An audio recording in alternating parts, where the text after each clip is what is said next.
भारतीय संविधान को भागों में, अनुसूचियों में और अनुच्छेदों में बांटा गया है।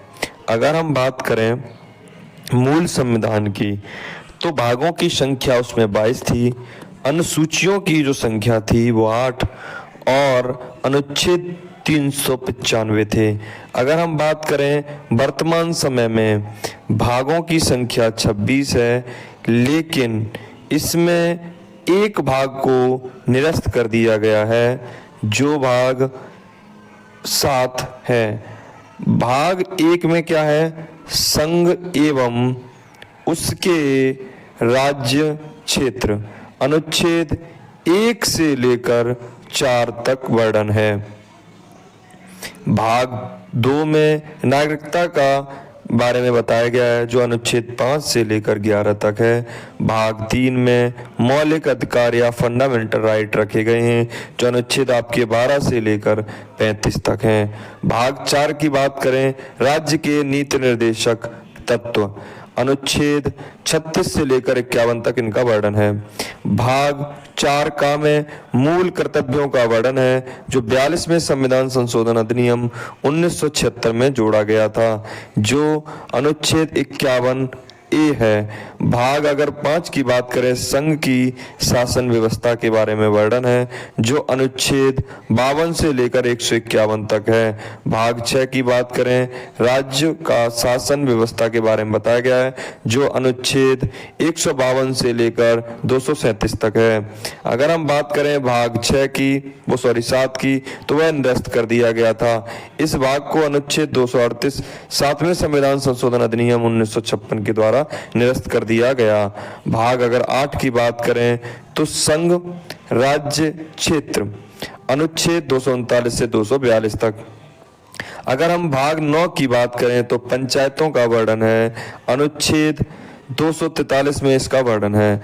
अनुच्छेद 9 का में नगर पालिकाओं का वर्णन किया गया है। इसमें नगर पालिकाओं से संबंधित प्रावधान दिए गए हैं या किए गए हैं।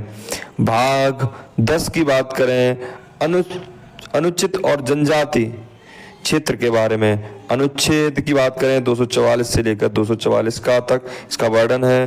भाग 11 में संघ व राज्य के बीच संबंध के बारे में वर्णन किया गया है, यह अनुच्छेद 245 से लेकर 263 तक है।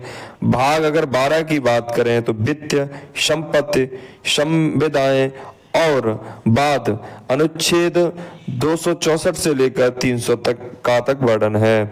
अगर हम बात करें भाग 13 की, भारत के राज्य क्षेत्र के भीतर व्यापार, वाणिज्य और समागम, अनुच्छेद की बात करें 301 से लेकर 307 तक इनका वर्णन है।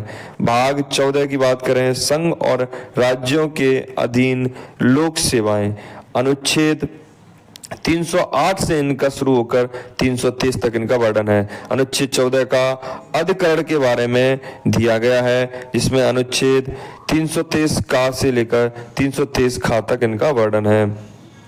अगर हम बात करें भाग 15 की, निर्वाचन से संबंधित है, 324 से लेकर 329 तक। भाग 16 में कुछ वर्गों के संबंध में विशेष उपबंध किए गए हैं, अनुच्छेद 330 से लेकर 342 तक। अनुच्छेद 17 की अगर बात करें तो राजभाषा से संबंधित इसमें प्रावधान है, अनुच्छेद 343 से लेकर 351 तक। भाग 18 की बात करें तो आपातकाल से संबंधित उपबंध है, अनुच्छेद 352 से लेकर 360 तक। अगर भाग 19 की बात करें तो इसमें प्रकीर्ण दिया गया है, अनुच्छेद 361 से लेकर 367 तक। अगर हम भाग 20 की बात करें तो संविधान संशोधन अधिनियम दिए गए हैं, ये 368 जिसमें संविधान संशोधन कराने की शक्ति है। अगर हम भाग 21 की बात करें तो अस्थायी, संक्रमणकालीन और विशेष उपबंध, अनुच्छेद किसके 369 से लेकर 392 तक। अगर अनुच्छेद 22 की बात करें तो संक्षिप्त नाम, प्रारंभ, हिंदी में प्राधिकृत पाठ, निरसन, अनुच्छेद 393 से लेकर 395 तक।